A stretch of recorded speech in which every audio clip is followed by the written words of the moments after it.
जुल्मात पे भारी होगी, रात उनकी है मगर सुबह हमारी होगी। मित्रों, अब मित्रों सुनने से डर लगता है, लेकिन फिर भी मित्रों मित्रों ही रहता है, चाहे वो किसी सरकार में हो। बड़ी उम्मीदें, बड़ी आस लेकर आज बंबई वालों ने अखिलेश जी यादव को बुलाया है। हम बंबई वाले शुक्रगुजार हैं अबू आसिम आजमी साहब के और समाजवादी पार्टी के कि वो अक़लियतों का मसीहा जिसे देखने के लिए हम पूरी बंबई वाले बड़ी देर से आस लगाए थे, आज वो हमारे मंच पे हैं। हम उनका हार्दिक स्वागत करते हैं। हमारे यहाँ जितनी तकरीरें हुई सबने अबू आसिम आजमी साहब के जज्बे की अलग अलग कहानी आपके सामने रखी। मैं आपको ये बताना चाहता हूँ कि एक ऐसा नेता, एक ऐसा लीडर जो दुश्मनों की, फिरका परस्त ताकतों की आंखों में आंखें डाल के बात कर सकता है, उस शख्स का नाम है जनाब अबू आसिम आजमी। जोरदार तालियों से आप इस्तकबाल करें उनका। हम अखिलेश जी को सुनना चाहते हैं, इसलिए मैं अबू आसिम आजमी साहब के लिए पूरी एक तफसील, पूरी एक किताब बयान कर सकता हूं, लेकिन मैं आपकी मोहब्बत की गूंज में, आपकी तालियों की गूंज में ये निवेदन करता हूं कि वो मंच पर आए, माइक पर आए। जनाब अबू आसिम आजमी साहब, जोरदार तालियों से आप स्वागत करें। आखिरी आदमी तक तालियां बजकर जनाब अबू आसिम आजमी साहब का इस्तेमाल करें। ये तारीखी लम्हा सिर्फ अबू आसिम आजमी साहब के लिए नहीं, बल्कि पूरी बंबई वालों के लिए एक इनाम है समाजवादी पार्टी का। अबू आसिम आजमी जिंदाबाद, अबू आसिम आजमी जिंदाबाद, जिंदाबाद, जिंदाबाद, अल्लाह बोल, अल्लाह बोल। आज मुंबई में, आज मुंबई के अंदर समाजवादी पार्टी की इस, बंद करो जरा थोड़ा देर के लिए, प्लीज बंद कर दो आप लोग। अरे खामोश हो जाओ, बोल रहा हूं ना, बात करने दीजिए, समय बहुत कम है। आज मुंबई के अंदर देश को सांप्रदायिकता से बचाओ और देश बनाओ की इस महान रैली में मैं अपने नेता अखिलेश यादव जी का दिल की गहराइयों से, आज अखिलेश यादव जी मुल्क के किसानों की, मजदूरों की, दबी कुचली लोगों की, खास तौर से मजलूम मुसलमानों की एक उम्मीद की किरण की तरह नजर आ रहे हैं। ऐसे अखिलेश यादव जी का मैं दिल की गहराइयों से बहुत बहुत इस्तकबाल करता हूं। तालियां बजाते रहिए, बजाते रहिए, बजाते रहिए।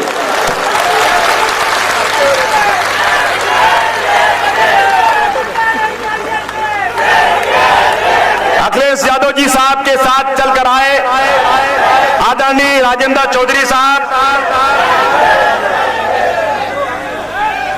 पहली बार मुंबई किसी फंक्शन में आए हमारे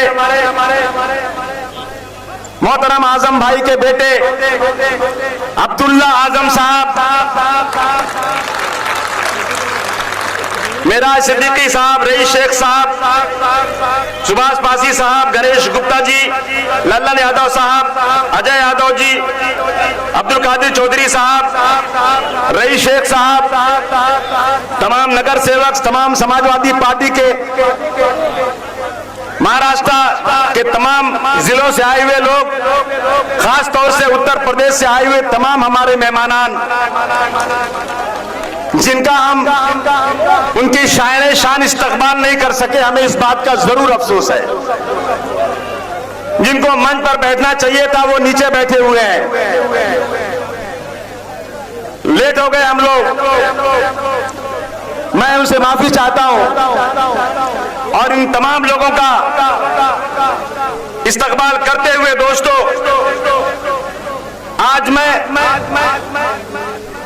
अपने दिल की बात अखिलेश यादव जी के सामने रखकर इस देश में बढ़ती हुई सांप्रदायिक ताकतों को नेस्त नाबूद करने का एक अहद लेना चाहता हूं। इन दिनों हमारा प्यारा मुल्क हिंदुस्तान एक खतरनाक दौर से गुजर रहा है।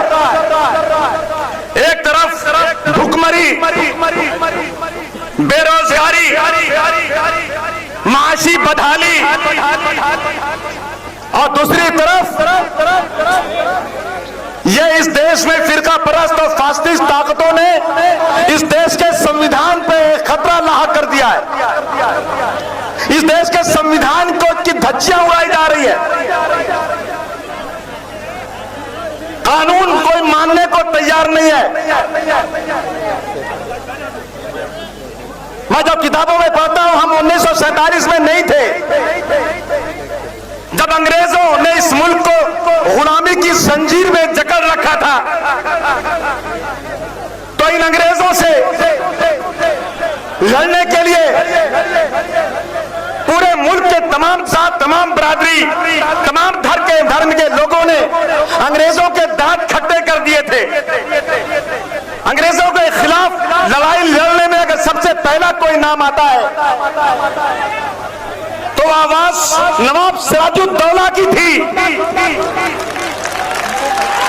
अंग्रेजों के खिलाफ आवाज निकालने वालों में नवाब सिराजुद्दौला, शेरे मैसूर टीपू सुल्तान, हजरत शाह वली मुहद्दिस देहलवी, हजरत शाह अब्दुल अजीज मुहद्दिस देहलवी, हजरत सैयद अहमद शहीद, हजरत मौलाना विलायत अली सादिकपुरी, अबू जाफर सिराजुद्दीन मोहम्मद बहादुर शाह जफर, अल्लामा फजल हक खैराबादी, शहजादा फिरोज शाह, मौलवी बाकर शहीद, बेगम हजरत महल।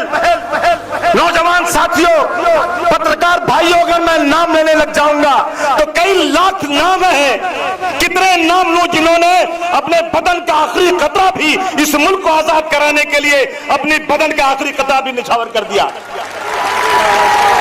1857 की जब कदर इस मुल्क में हुई, जब बलिया से मंगल पांडे ने आवाज लगाई, मंगल पांडे की आवाज पर अगर पहला कोई शख्स था जो उनकी आवाज में मिला रहा था, वो था बहादुर शाह जफर। हिंदू और मुसलमानों की एकता का वो मंजर था इस देश के अंदर।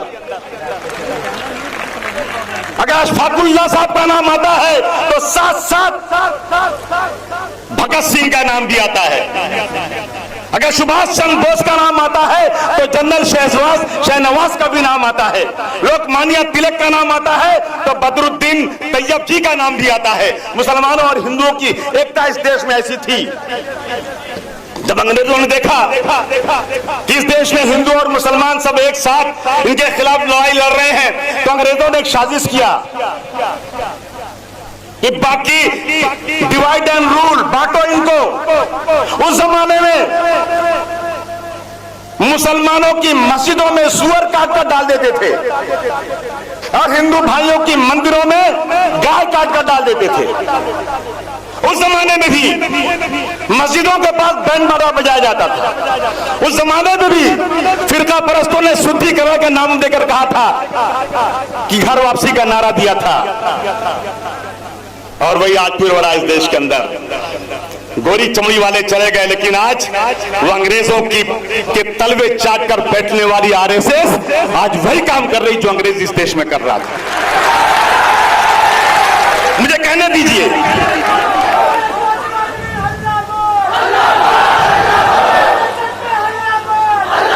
अगर इस देश की सरहदों पर पाकिस्तान से खतरा है, जिससे हमारे जवान पूरी ताकत के साथ पाकिस्तान और चाइना से लड़ रहे हैं, लेकिन देश के अंदर उससे ज्यादा खतरा आरएसएस है। आज वो आरएसएस आज हिंदू और मुसलमानों को लड़ा रही है। इनकी अपनी कोर्ट हो गई है, इनकी अपनी पुलिस हो गई है। इस देश में आतंकवाद के लिए सेक्शन 121 से 130 तक संविधान में सेक्शन बने हुए हैं कि 121 से 130 तक कौन आतंकवादी है वो कोर्ट तय करता है, पुलिस तय करती है। लेकिन आज बीजेपी के लोग तय कर रहे हैं कौन आतंकवादी है। अगर इनके खिलाफ एक बात कर दो, नरेंद्र मोदी जी के खिलाफ बोल दो, तो कहेंगे ये देशद्रोही है। अगर आज इस देश का सबसे बड़ा गुंडा अमित शाह, जिसे अहमदाबाद, जिसे गुजरात में घुसने का परमिशन नहीं था, जिसे गुजरात में जाने का परमिशन विजन नहीं था, तड़ीपाल कर दिया गया था। वो बहुत बड़ा नेता बन रहा है। आज ये लोग जाएंगे मुस्लिम महलों में और कहेंगे बोलो वंदे मातरम, और कोर्ट कहता है वंदे मातरम बोलना कोई जरूरी नहीं है, जो बोलेगा वो भी ठीक है, जो नहीं बोलेगा वो भी ठीक है। मैं पूछना चाहता हूं इन लोगों से, इन आरएसएस के लोगों से, इनके परिवार वालों से कि तुम मुझे बता दो इस देश में इनकलाब जिंदाबाद का नारा तुम्हारे बाप ने दिया था या मुसलमानों ने दिया था? आज तुम वंदे मातरम के नाम पर मुसलमानों को मार रहे हो। कोर्ट कहता है कि वंदे मातरम जो पढ़े नहीं पढ़े। लेकिन आज मुस्लिम महल्ले में जाकर एक हाथ में झंडा और दूसरे हाथ में भगवा झंडा, तिरंगा झंडा एक हाथ में झंडा लेकर के जाकर के मुसलमानों के मुंह में अपनी जुबान डालकर कहते हैं कि मुसलमानों को गाली दे रहे हैं कि मुसलमानों का एक ही स्थान कब्रिस्तान या पाकिस्तान। याद रखना दोस्तों, जिनको पाकिस्तान जाना था चला गया वो पाकिस्तान, जहां हम बाई चॉइस है, बाई चांस नहीं है हिंदुस्तान में। जो मुसलमान हिंदुस्तान में है वो पाकिस्तान मुर्दाबाद का नारा लगाता है और हिंदुस्तान जिंदाबाद का नारा लगाता है।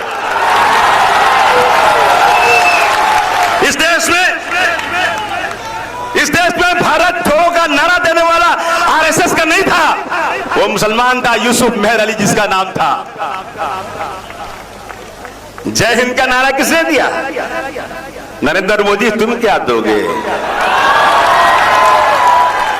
हमारे पुरखों ने जय हिंद का नारा दिया था जिसका नाम था आबिद हसन साफरानी। तालियां बजाओ। सारे जहां से अच्छा हिंदुस्तान हमारा, हम बुलबुले हैं उसके, वो गुलसिता हमारा, ये किसने नारा दिया था? अल्लामा इकबाल ने दिया था, वो भी मुसलमान था। मादरे वतन भारतवर्ष की जय का नारा देने वाला 1857 में अजीम खान था, अजीम उल्लाह खान, वो भी मुसलमान था। अरे एक तो बताओ तुमने क्या किया? तुमने अंग्रेजों के तलवे चाटे और कहा कि जेल की सलाखों से छोड़ दो, हम आकर गांधी जी के स्वदेशी आंदोलन को मटिया मेल कर देंगे। तुमने इस देश के लिए कुछ नहीं किया है और आज गद्दी पर बैठ गए हो तो तुम्हारा दिमाग खराब है। तिरंगे झंडे का रंग किसने दिया? बाला साहब ठाकरे ने दिया क्या? किसने दिया? मालूम है आपको? पता है आपको किसने दिया तिरंगे झंडे का ये रंग? वो रंग देने वाली भी सरैया तैयब अली जी तैयब भी थी। वो भी तालियां बजाओ आप लोग। सरफरोशी की तमन्ना अब हमारे दिल में है, देखना है जोर कितना बाजुए कातिल में है। किसने कहा था? ये कहने वाले भी बिस्मिल अजीमाबादी थे और आज हमसे कहा जा रहा है इस देश के आप गद्दार हैं। अखिलेश भाई, पानी सर से ऊंचा हो चुका है। इस देश में हिंदू और मुसलमान एक साथ रहते हैं, भाई भाई की तरह से। मुस्लिम लड़कियां हिंदू से शादी करती है, हिंदू लड़कियां मुसलमान से शादी करती है। खुदा की कसम, आज तक किसी मुसलमान ने ये नहीं कहा कि चाहो किसी हिंदू लड़की को पटा के लाओ, उसको मुसलमान बनाओ, हम इस देश में मुहिम चलाएंगे। आज तक नहीं कहा। अगर दिखा दो कश्मीर से कन्याकुमारी तक कि कोई मुस्लिम संगठन आज हिंदू लड़कियों को ला करके अपनी बहू बना करके धर्म परिवर्तन करने की स्कीम कर रहा है, तो मैं जेल की सलाखों के पीछे भी आज जाने को तैयार हूं। बता दो इंतजार। लेकिन ये आज खुलेआम कह रहे हैं, एक हिंदू संगठन खुलेआम कह रहा है कि बेटी बचाओ बहू लाओ, हम मुसलमानों की लड़कियों को लाएंगे पटाकर और उनको हिंदू बनाएंगे, उनका धर्म परिवर्तन करेंगे। और अभी मैं बोल दूंगा तो बेटा कलेजा फट जाएगा, मुझे भी बोलना आता है। आज इस देश में ये हो रहा है। इखलाक को मार दिया गया, जुनैद को मार दिया गया, गौ हत्या के नाम पर कितने लोगों को मारा गया। देश के अंदर आज कानून नाम की कोई चीज नहीं है। हद तो यह है कि लोया नाम का जज भी मर गया। अगर अमित शाह के ऊपर शक है तो अगर इंसाफ है इस देश के अंदर तो सही से इंक्वायरी होना चाहिए। मुझे याद है अखिलेश भाई आपकी सरकार थी और एक ज़ियाउल हक नाम का एक पुलिस अफसर कहीं प्रतापगढ़ या इलाहाबाद में किसी की गोली से मर गया था। मैं बहुत बारीकी से देख रहा था। उसकी बेवा ने कहा कि ज़ियाउल हक को मारने में आदरणीय अखिलेश यादव की सरकार का एक मंत्री जिसका नाम है राजा भैया वो शामिल है इसके अंदर। क्या बड़ा कलेजा था आपका। मैं आपके सामने नहीं बोल रहा हूं, मैंने 50 बार बोला है। एक मुसलमान पुलिस अफसर मार दिया गया और उसकी बेवा कहती है कि सीबीआई इंक्वायरी करो। उसकी बेवा कहती है कि राजा भैया इसमें शामिल है। अखिलेश जी ने बुलाया राजा भैया से कहा कि तुम मंत्री पद छोड़ दो, जाओ अग्नि परीक्षा देकर आओ, अगर तुम शामिल होगे तो तुमको सरकार में नहीं रखा जाएगा। वो हम भूल नहीं सकते। एक मजलूम कौम का मजलूम नुमाइंदा आपसे कह रहा है कि एक अफसर मार दिया गया और आपने पुलिस की इंक्वायरी लगाया। उसकी बेवा ने कहा नहीं, सरकार अखिलेश यादव जी की है और वो राजा भैया एक बाहुबली तगड़ा मजबूत आदमी है। अखिलेश यादव जी की सरकार बेईमानी करेगी तो अखिलेश यादव जी ने क्या चाहती हो, कहा सीबीआई इंक्वायरी। खुदा की कसम अखिलेश यादव जी ने सीबीआई इंक्वायरी करवाया और उसके बाद यही बात नहीं थमती। अखिलेश यादव जी ने 45 लाख रुपया उसकी बेवा को दिया और उसके बाद लोगों ने कहा नहीं, वो औरत पूरा पैसा खा जाएगी। ज़ियाउल हक के परिवार को, माँ बाप को पैसा नहीं मिलेगा। इस आदमी ने 45 लाख रुपया और दिया उसके माँ बाप को। कौन है हिंदुस्तान में, कौन सी सरकार है, कौन सी सरकार है हिंदुस्तान में, मुझे बता दो। मैं अपने दुश्मनों से पूछता हूं, जो तुम कीड़े निकालते हो समाजवादी में, आज तुम्हारी मां ने दूध पिलाया, तो एक बात बता दो, आजादी से आज तक किसने किया ये? आजादी से आज तक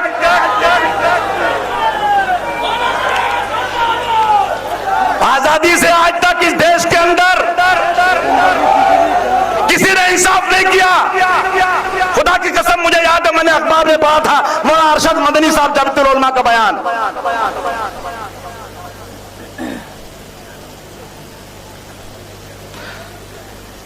मुझे याद है, कितनी बातें बताऊं, बहुत टाइम चाहिए मुझे। ज़ियाउल हक की बीवी को नौकरी, जो औरत कह रही है अखिलेश यादव तुम बेईमानी कर रहे हो, तुम पुलिस की इंक्वायरी कराकर राजा भैया को बचाना चाहते हो। सीबीआई इंक्वायरी करवाया, उस औरत को बुलाकर उसको नौकरी दिया, पुलिस की बंदूक दिलाया, उसको सिक्योरिटी दिलाया, पुलिस अफसर बनाया उसको। मुझे याद है अखिलेश भाई, खालिद मुजाहिद का जब इंतकाल हुआ, मैं उस वक्त कहीं विदेश में था, उसके वालिद को मैंने फोन किया। उसके वालिद ने मुझे बहुत गंदी बातें बोली। खुदा की कसम मैं भाग कर आया और मैं लखनऊ की जेल में गया। मैंने जेल के अंदर हकीम तारिक इस्लाही जो उनके साथ जेल में बंद था, उससे मैंने पूछा कि तुम बताओ कि खालिद की मौत कैसे हुई। मैं तफसील में नहीं जाता हूं, एक मुसलमान हूं, झूठ बोलूंगा अल्लाह ताला मुझे जहन्नम रसीद कर दे। हकीम तारिक ने कहा कि आसिम भाई, उसकी मौत का जिम्मेदार कोई नहीं है, उसकी मौत जो है नेचुरल मौत हुई है, अल्लाह ताला ने उसकी जान लिया, किसी ने जान उसकी नहीं लिया। बता दो मुंबई वालों, श्री कृष्णा कमीशन की रिपोर्ट आज तक लागू नहीं हुई। वही साबित हुआ कातिल हजारों बेगुनाहों का, जो अक्सर गुफ्तगू के नाम पर शोले उगलता है। मगर इंसाफ की उम्मीद क्या हो ऐसी दुनिया में जहां पर मुजरिमों के हुक्म से कानून चलता है। 2500 लोग मारे गए थे मुंबई के फसाद में, आज तक एक आदमी को सजा नहीं हुई। 2500 के परिवार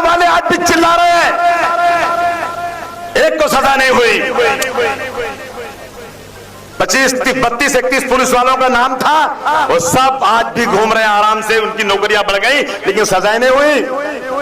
257 लोग 12 मार्च के ब्लास्ट में मारे गए थे। दोनों के परिवार को इंसाफ मिलना चाहिए, लेकिन 257 लोग मारे गए, पूरा देश चिल्ला उठा। औरतों को लाकर नंगा करके बर्फ की सिल्ली पर सुलाया गया। बाप से कहा कि बेटी के साथ रेप करो। खुदा की कसम मैंने अपनी आंखों से सब देखा है। इंसाफ नहीं है।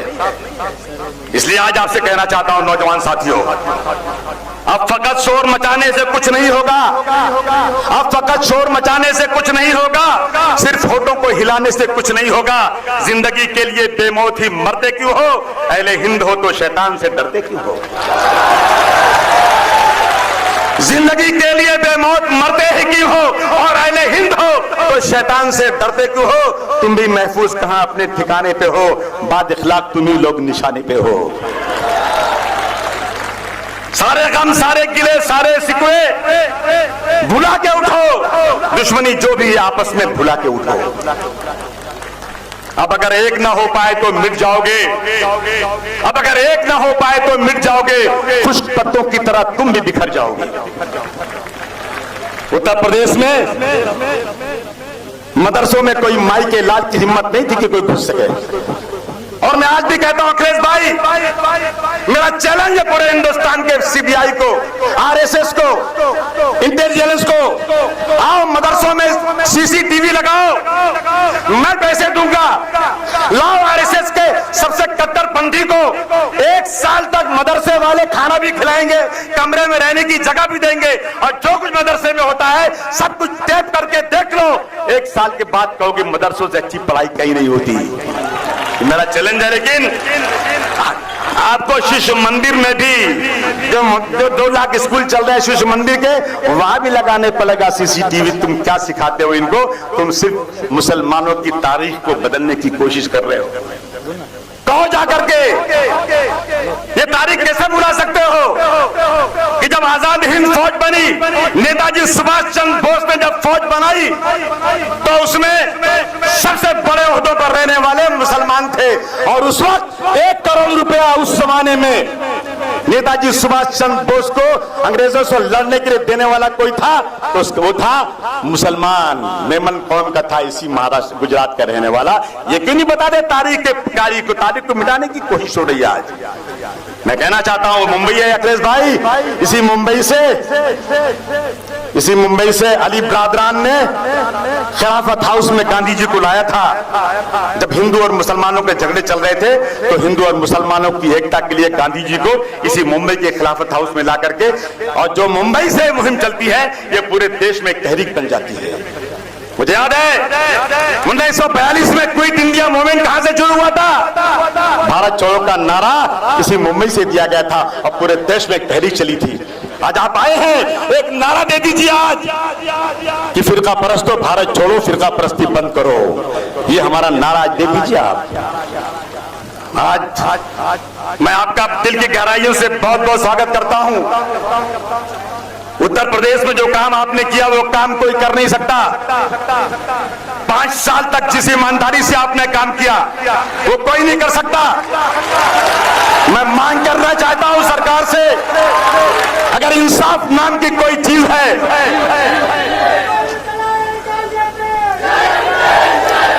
याद रखिए अखिलेश भाई, मुझे बनारस की स्थिति नरेंद्र मोदी जी की याद है। आपने अगर इस मुल्क में रहने वाले गरीब मुसलमानों की कब्रिस्तान के लिए फंड दे दिया था तो इसने कहा था कब्रिस्तान बन रही है अखिलेश यादव की सरकार में, लेकिन शमशान नहीं बन रहा है।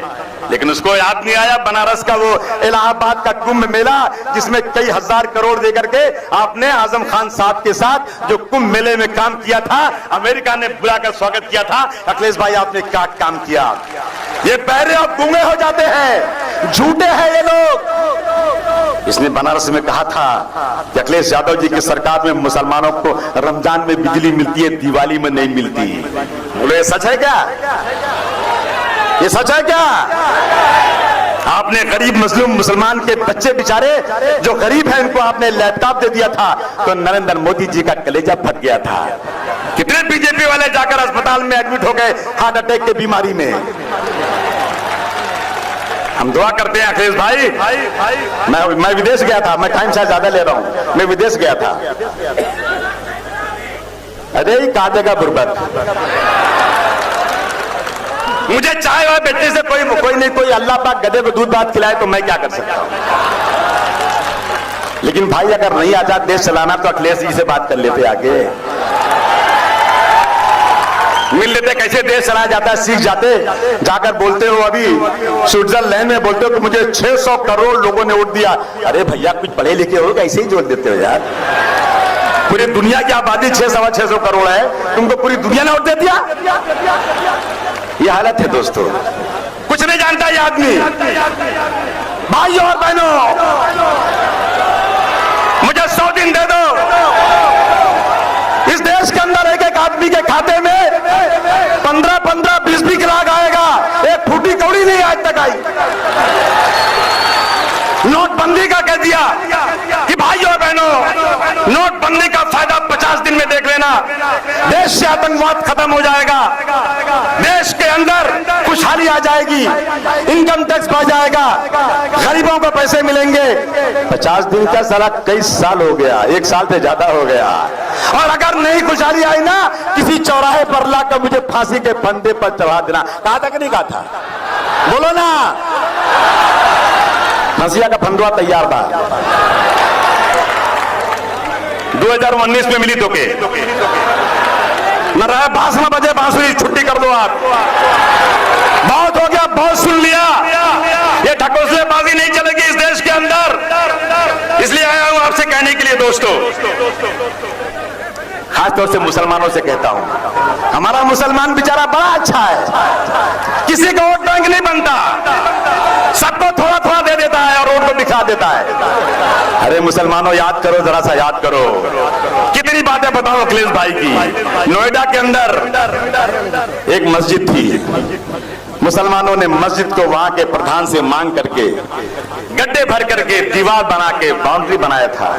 एक अफसर थी, उसने आके बाउंड्री तोड़ने की बात की। मुसलमानों ने बड़ा हाथ पैर जोड़ा कि मत तोड़ो, रमजान का महीना है, हमको नमाज पढ़ने दो। नहीं मानी, तोड़ दिया मस्जिद की दीवार। अखिलेश भाई ताली बजाओ तुम लोग।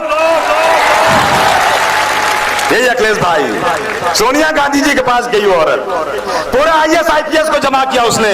अखिलेश भाई ने कहा नहीं, इसने मस्जिद की दीवार को तोड़ा है, मुसलमानों को नमाज पढ़ने की जगह से रोका है, मैं इसे कभी भी अफसर नहीं बनाऊंगा। कितनी बड़ी बात है, कितनी बड़ी बात है, बोलो मुझे। मुसलमान बेचारा अपना वोट बैंक कहीं यहां देता है, कहीं वहां देता है।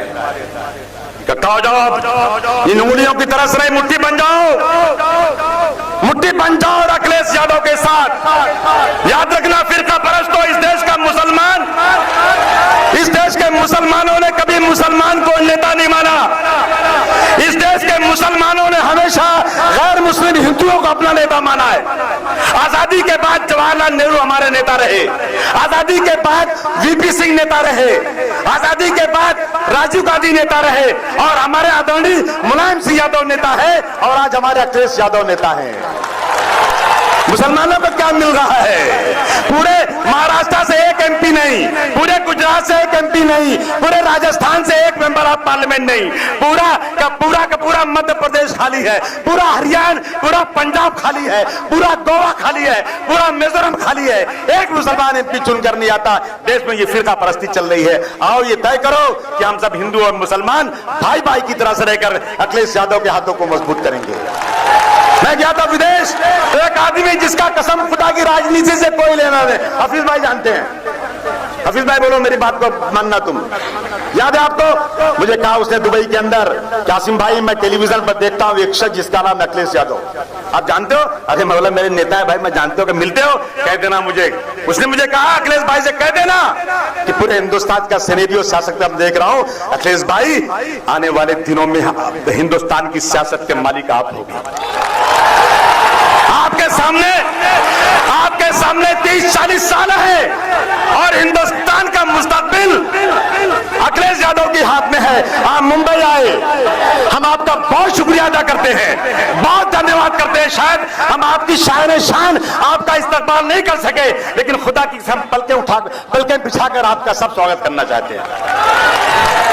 मैं बहुत आभारी हूं आपका, बहुत आभारी हूं।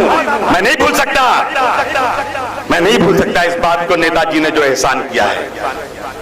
बाबरी मस्जिद को टूटने से बचाया नेताजी ने। आज मुकदमा चल रहा है, एक पद्मावती फिल्म सुप्रीम कोर्ट कहती है चलने दो, ये कहते हैं हम नहीं चलने देंगे, सुप्रीम कोर्ट की बात को नहीं मान रहे, हमारे आस्था का सवाल है। मुझे बोलो इंसाफ पसंद हो कि जब कल बाबरी मस्जिद का फैसला होगा और अल्लाह ने चाहा 500 साल की मस्जिद, मंदिर भी बन सकती है, मस्जिद भी बन सकती है, दोनों फैसला हो सकता है ना।